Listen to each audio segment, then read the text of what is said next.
This is Ken Kaplan from the New England Motorcycle Museum, and today we're putting up for sale this absolutely gorgeous 1986 Kawasaki Ninja 1000R, otherwise known as the GPZ 1000R in Europe.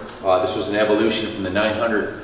This was the first big bore 1000 in the Ninja lineup, and it was blazing fast. It was 160 miles an hour out of the box. We've got the documentation on the bike. I've got the original owner's manual right here, and I've got the title in hand. This gentleman owned the bike since 2002, so he owned it for like 14 years. And I'll have Kenny walk around the bike and show you some close-up photos on the bike. This bike is a 4-cylinder, 4-stroke, of course, and it's traditional Kawasaki quality. It's a transverse 4-cylinder with 4 valves per cylinder with a 10.21 compression ratio.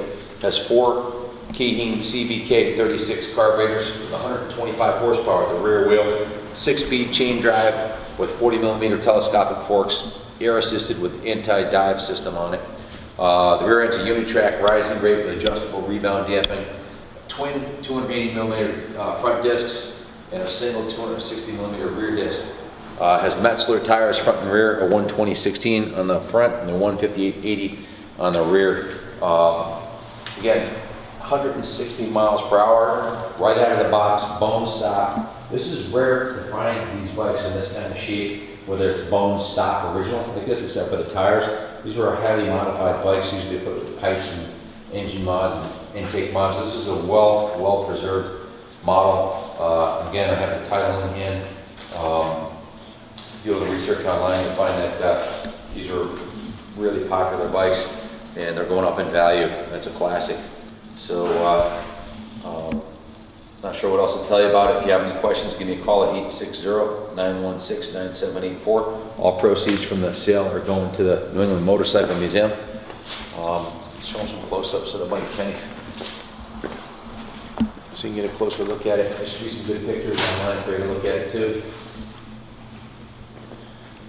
I'll show you how the lights work on it. I'll fire it up. Starts right up. Blinkers work fine. Rear brake, high and low beam work fine on it. Show them all the gas gauges, dash gauges all work.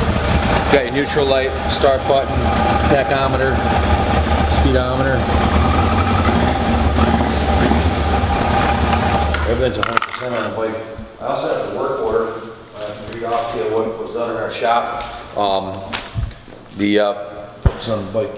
It's got we just did the cylinder compression was tested on it. When it came into the shop, it's 175 psi on all 4 cylinders. Spark is good. They removed and replaced the carbs. They performed a complete carb cleaning and adjustment and synchronization, which is important with it's not fuel injected, so it has 4 separate carburetors.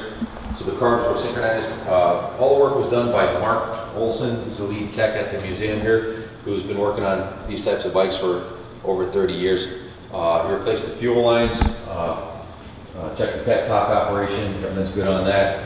Put a brand new, this was all done on February 12th, so it's got fresh gas, fresh carburetor rebuild, brand new Kawasaki top line battery on it. Check the charging system, everything's good on it. Normal, everything works normally on the charging system, and all the lights work on it.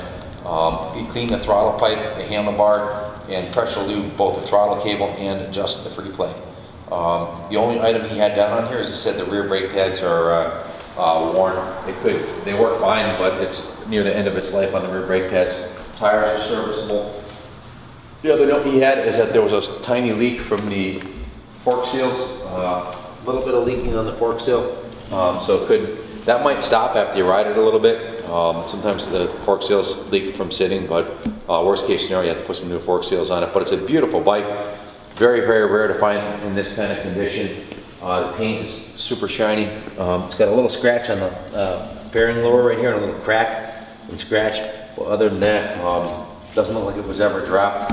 Stock exhausts are in super nice shape. Passenger pegs, everything looks great. It's got a little tiny nick in the seat right here, but it's a 30-year-old sport bike, and to find one that was this well cared for and this well preserved is pretty rare. So, another little tiny nick in the beauty mark on the seat there, but again, if you have any questions, give me a call anytime. And good luck bidding, and God bless.